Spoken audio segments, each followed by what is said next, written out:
その18メートルやっていただかないともうロマンだけでクラファンでガンダムマジで作ろうって。もう歩いてドーンでクシャンなんですよ。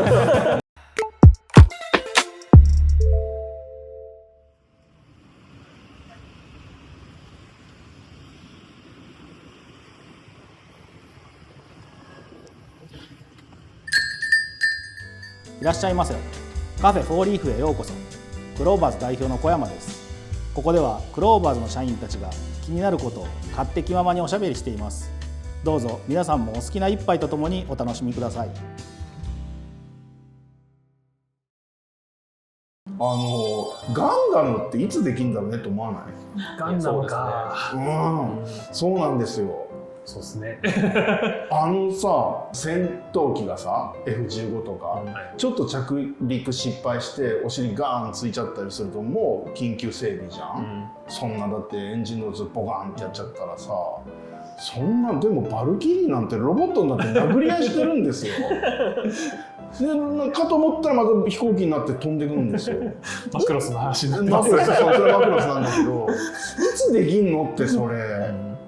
なんか宇宙空間でなんか作業することが増えたらできるとかないですか？まあ最初は宇宙空間からかな、モビルスーツの宇宙空間だったら重さのね制約から解き放たれるから。なんかとりあえずなんかでかいものとでかいものをなんか扱うときに人間っぽく扱いたい、なんですか、作業したいみたいなことが出てきたら、なんかガンダムやろうかなってなるのかなみたいな。エイリアンに出てくる乗るタイプのやつ、作業ロボみたいな、マトリックスみたいな。パワーローダー的なやつはなんていうの、出来かかってるっちゃ出来かかってるね。やっぱその18メートルやっていただかないと。もうガンダムじゃなそう。それはもう使用用途相当ちゃんと考えないとですね。使用用途はもういいのよこの際。もうロマンだけで。ロマンだけで。でお台場に立ってたガンダムが、あれは彫像みたいなものじゃないですか、じゃなくてちゃんとメカニズムが内部にあって、ドズンドズンと歩くっていう。18メートルってその巨大さともう何よりもその重さですよ、その強度に耐えて、せめてまずは歩くだけでいい、戦いとまでは言わない。なんか神谷さんが呼びかけたら賛同する人いるんじゃないですか。確かにクラファンちょっとクラファンでガンダムマジで作ろうって言って。その富野ができてないのに俺ができるわけない。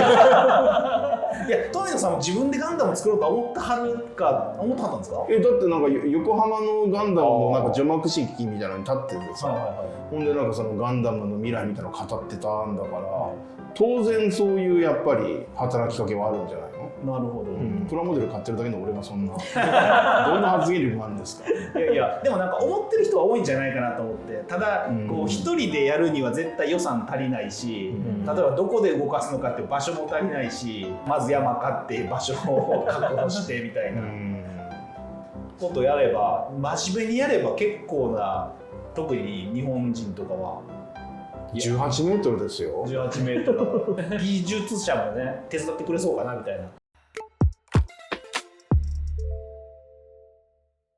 だってさ、ガンダムとか当然みんな、ガンダムに限らずロボットも見てると思うけど、そのボカーンとかやるじゃん。ボカーン、うわー、グシャー、ボワーンって。こっちもぶっ壊れるでしょって。だって自動車事故を見てみる。どっちもくちゃんじゃん。だからもうパンチしたらくちゃんですよ。っていうか強度の話しだすともう歩いてドーンでくちゃんなんですよ。パシフィックリム好きでさ、昨日もちょっと見てたんですよ。ちょいちょい見るんですよ、そのバトルのシーンだけとかさ、エルボーローケットドカーンとかって言ってグシャーンって、いやここはよってグ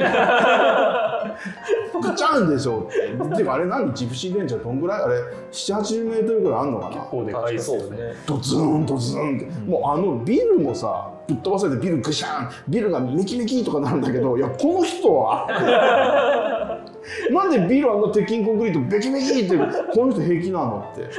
でガンダムはそのルナチタニウムだっけ、すみませんガンダムマニアの人多いと思うんで僕間違ってたらごめんなさいそのルナチタニウム的な、架空の金属であれ確かなんか月でしか生成できないみたいなことを、轟一番の鉛筆がコロコロコミックボンボン作り方がこう説明書が載ってたんですけど、その作るための材料の中に轟一番の鼻くそって書いてあってもう絶対作られへんやんってそれ手に入らないんだもんその話はさておき、そのルナチタニウムっていう架空の金属があるから強度を発揮できてるっていうことになってるわけだから、そういう金属というかその強度設計みたいなのを確信がないとやっぱり無理だよねって。だからせめて歩くだけで言ってたらそれなのよ。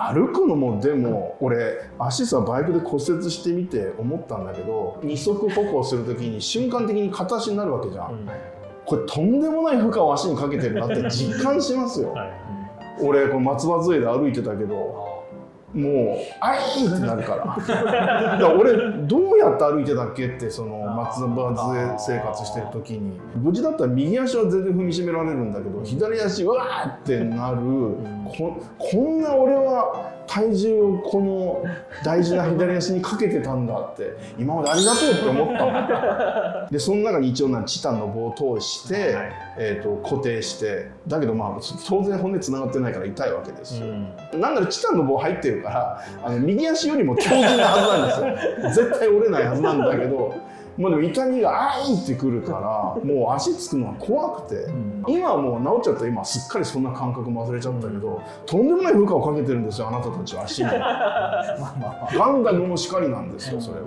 なんかガンダムのサイズまでいかなくても人型のサイズのロボット発表とかでもなんか二足歩行してるだけだけどなんかすごく拍手喝采が来たりしますよね。二足歩行はね大変なことを人間は脳の処理でこのバランス感覚をとってやってるわけですよね。それが18メートルですよその日は来てほしい俺はもうそれがこう戦闘機に変形して飛んでく未来を見たいよ俺はマクロスとまた混ざってますねマクロスのバルキリーそうこれがだから何年後に来るんだろうなって思いますよね。そんな話の締めでいいですかノンフライヤーから最終的にガンダムノンフライヤーニアイコールガンダムという話したいこと話すか。大丈夫です毎回俺が話題取っちゃうもんね人の話題を。じゃあ本日も楽しい話ありがとうございました。ありがとうございました。ありがとうございました。じゃあ次回お楽しみに。お楽しみに。どうでしたか。ジンさんのやつは面白かったですね。まずそもそも左利きそんな苦労するんだっていうのも僕若干ありましたし、僕は右で分かんないんで。みんな人知れず苦労してるんでしょうね。世の中の人は。なんかちょっと話ずれますけど、でもなんか。左利きってちょっと憧れみたいな。ああ、それはありますよ。天才は左利きみたいな。中二病ですよ。ああ、なんかありますねでも。俺だから小学校3年の時に右手を骨折してちょっとしょうもないことして骨折したんですけど、その間こうギプスはめてたんでずっとこう左だったんですけど、ちょっとしたこうヒーローでしたよね。クラスで。ちなみに僕左手お箸だけは使えるんですよ。あ、そうなん？はい。なんで？僕中学校高校ってハンドボールやってたんですけど。ハンドボールってなんかここになんかテーピング巻いてなんかその両面テープみたいなのを巻くんですよ。この状態でいるとご飯とかお箸とか使えないんですよ。毎回剥がしたりするのめんどくさいんでもう左で食べれるようになったっていう。すごい。すごいかどうかわかんないですけど、今もできるの？多分できると思います。それは。魚とかはやっぱ食べれないですけどね。普通に掴んで食べるぐらいは全然。魚をこのむしるみたいなのはやっぱ難しいですけど、もう掴んで食べるぐらいは全然できますね。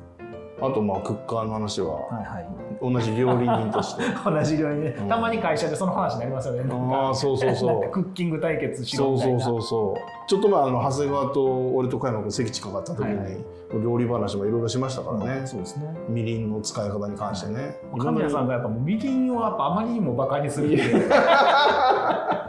みりんの使いどころないでしょう。砂糖があるのに。僕もでも強く言えないんで料理人じゃないんであんま分かってないんで、前も言いましたけどなんか確か煮込み料理の時の浸透が変わるっていう感じは聞いたけどみたいな感じですね。だから難しいこと言うし。難しいことといういうね。料理人にはたまらない話だったんですかね。知らんけどそんな話でした。はい。じゃあまたじゃあまた次回もお楽しみに。